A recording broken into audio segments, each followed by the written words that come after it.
All right, what's going on YouTube? Today we got something totally new for you. The S1R Baton II. I'm going to be going through all the ups, downs. I've had this thing for a couple of weeks, and I just wanted to give it some time before I put out a review and let you know what I think of it. All right, let's get into it. All right. Packed in there pretty tight.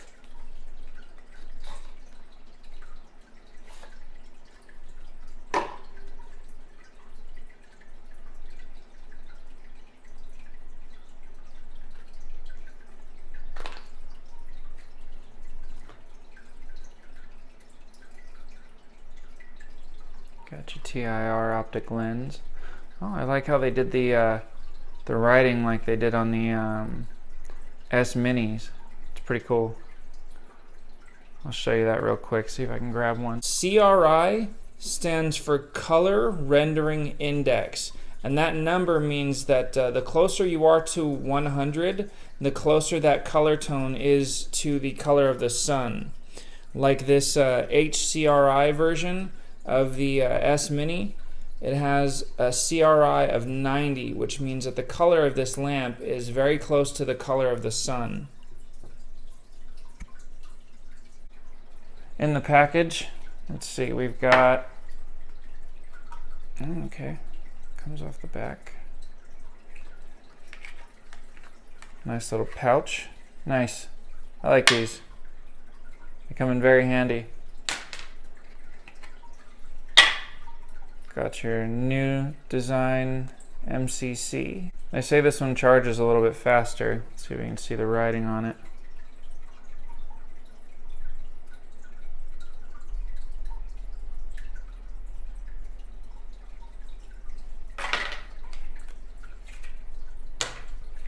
Nice battery box. This will come in real handy. Okay, we're gonna get the weight real quick. We're gonna do it with a magnet up so it doesn't mess with the electronics or pull it in any direction. So 50.7, what's the package say? 51 grams. So yeah, it's right at about 51 grams. Without the battery.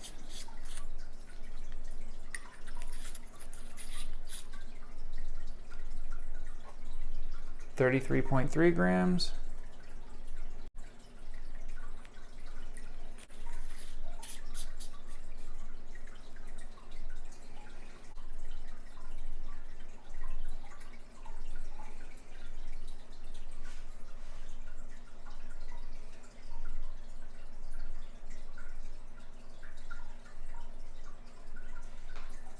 So, I already got this bad boy charged up. Show you a quick little time on that, on how quickly it'll charge for you.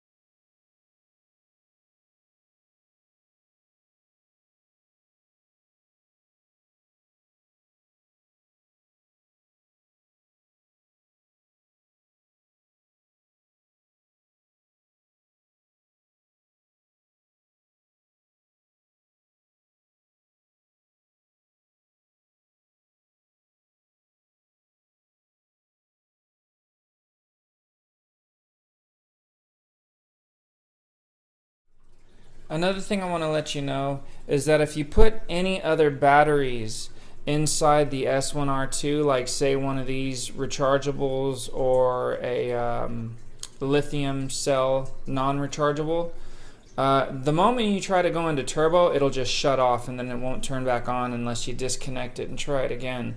So in a pinch, you can use one of these other batteries, you just can't access turbo, and they also don't recommend it. Olight says that it's not a good idea to use any other battery than the IMR battery that it comes with. This light also has a dimming feature. When you turn it on, it doesn't just shock you and turn on. It brightens gradually, and then when you turn it off, it does the same. It dims gradually. I can't tell you how much of a benefit that is when you're using any one of these other lights. It just beams on or off immediately, and that's kind of harsh on your eyes in the middle of the night.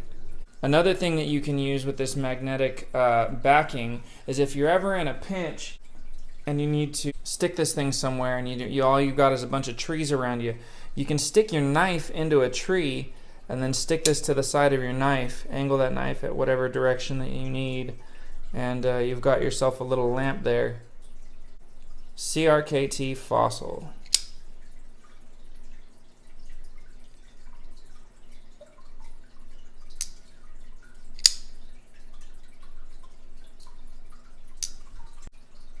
Okay, so another thing that I've noticed is the charging docks. They do say that this is backwards compatible, and when I put it on a charging dock, one thing that I keep noticing is that it doesn't want to charge, but when it's standing straight up and down, it balances perfectly on there. So you kind of have to offset it just a little bit to get it to charge.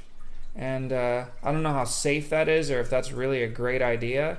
But I've noticed that it's because the tail cap on the older version, it's the center post is inset. The center post on the S1R2 is not necessarily inset all the way. So when it touches this charging dock, it kind of stands a little too high, and it doesn't exactly want to charge sometimes. Other times it works perfectly fine. Offset it and you're good.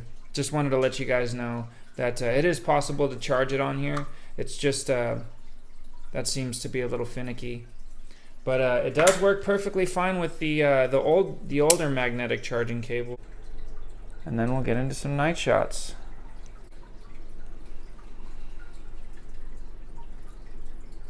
Okay, we've got ourselves the moonlight mode here. It's about a 1.5 foot distance, backing it up to about 4 feet. We've got low mode, which is 12 lumens, and that'll run for 20 hours. You can move around the room without disturbing your partner. Just don't shine it directly at him. It's a little bright and probably wake him up. We've got medium, which is about 60 lumens. Point that up at the ceiling. Show you the amount of glow that you're getting off of it. We've got high. It's around 600 lumens. It'll go for 1.5 minutes, and then it'll drop down to 300 lumens. Turbo. 1,000 lumens right there, guys. Wow. That's ridiculous.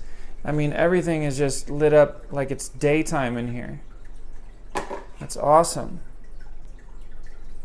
So we got about 1.5 minutes. It's already starting to feel a little warm in my hand. Now that's all the light just from this one tiny little thing. It's a really balanced beam. It's soft around the edges.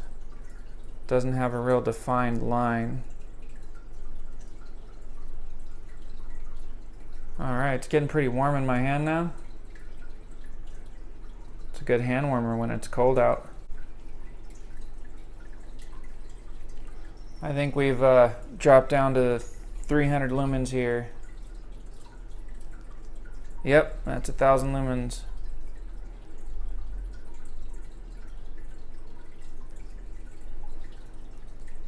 So those of you that are wondering, even though it's had a second to cool down, you double press turbo and it'll still jump right back into it. It's holding it. It's really holding those lumens. It is not backing down. I gotta say, they did an amazing job with this light. I'm thoroughly impressed.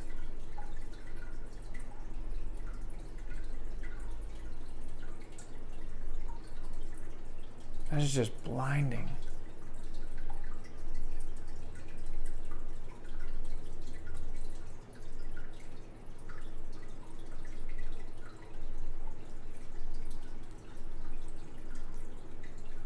Moonlight.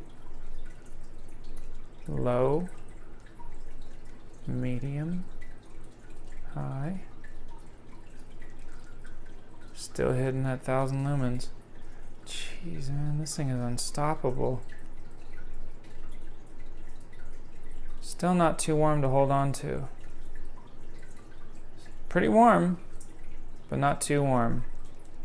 Oh, strobe is pretty powerful.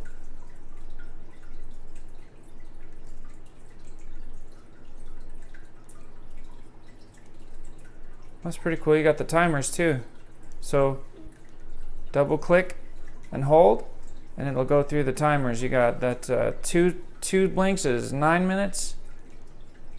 One blink, that's 3 minutes. I'm glad they integrated that into this. Got some really nice grip to it. All right, we are outside. Let's see here. On the left, we are gonna have the S1R Turbo S, and on the right, we are gonna have the S1R Turbo 2, S1R2. Can't really see the ultra low mode, the moonlight mode. You can't really see it on the ground at all. Let's go into low.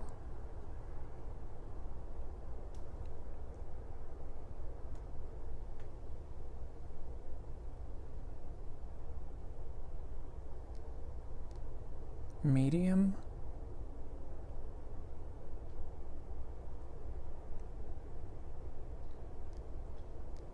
High.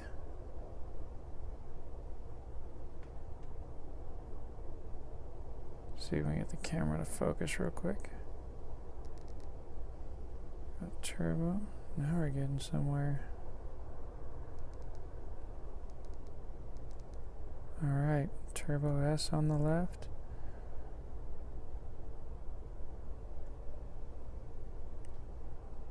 See if we can turn the camera a little bit. Lighten that house up way over there.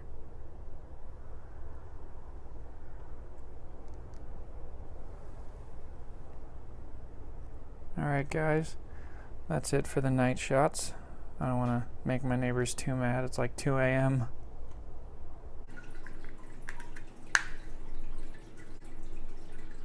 Output from bank A is 2 amps. Output from bank B is 2 amps. I'm not too sure that I'm thrilled with the light being right there. On the older magnetic charging cables, it was on the edge. Alright, so we're gonna go ahead and throw this on here too, so I can show you real quick. The older ones had the light on the side, which means if you stand it up, you can still see the light. You can lay it down any direction. You can still pretty much see that that it's, you know, fully charged. But this one, you can't really see it very well. The TIR optics are a little different on the new S1R2. Here there's a little bubble sticking out, kind of like it does on an LED.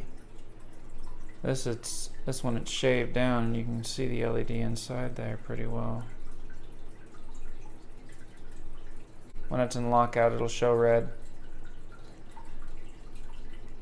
Let's see if this one does it. Lockout. Yep, shining red. One of the other downsides that I've discovered with this is when you take the battery out, which you shouldn't really need to that much, but if you're in a pinch and you need to throw another battery in this thing, you have to lift up this pocket clip a little bit and twist it off that way. Otherwise, you're gonna have a lot of, you know, scraping as you're twisting this off, and that's not a lot of fun. The other thing I've noticed is this battery that it comes with a plastic ring around the positive, separating the positive from the negative. The old S1R does not have that notch.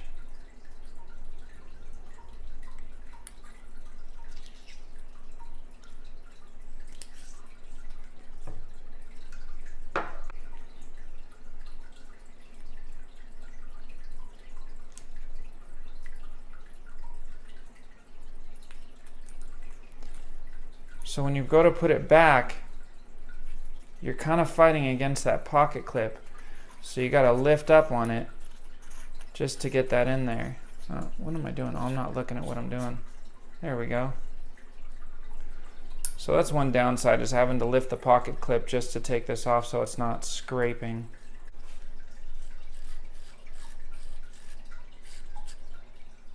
The S1R2, it's not the easiest to get to clip onto your belt loop. You got to kind of lift it up a little bit. But once it's on there, it comes off very easily. Just a little bit of pressure and it'll slide right off. You'll lose it. You might not even notice that you dropped it. So you got to be kind of careful with that. It comes off pretty easily. As well, wearing it this way, it just slides right off. The old S1R snaps on there, and that little notch that it's got right here kind of holds onto your belt loop a little bit. But even then, when it does break free, it takes a little bit of tension to knock it off. So you have a much better chance of this staying on your belt loop if you're one of those guys that wears it like that.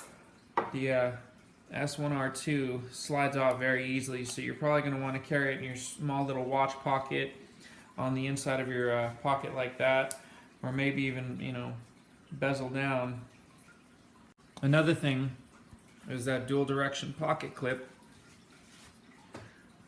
does fit onto the bill of a hat very, very, very well. It does slide on there pretty easy. It doesn't come off all that easy either. It takes a lot of, well, it doesn't. It stays on there pretty well. Sometimes you can take it and clip it on the inside of your hat like that as well.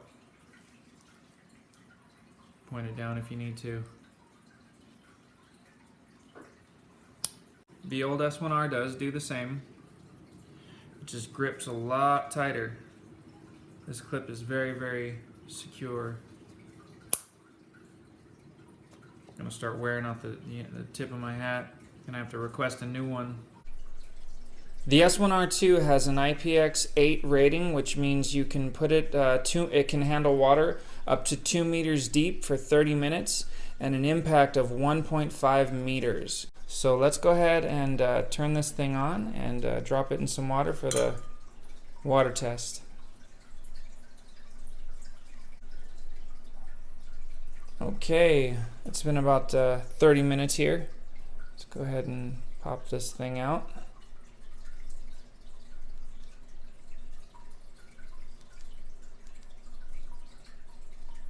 Works great.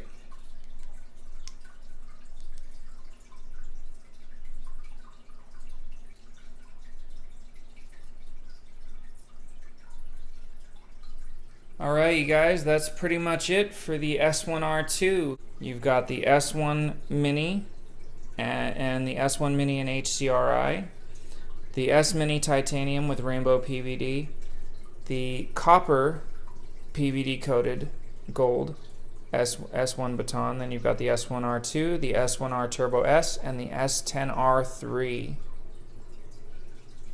Alright, you guys, it's been a pleasure. I appreciate you dropping by. You guys take care and have a good one.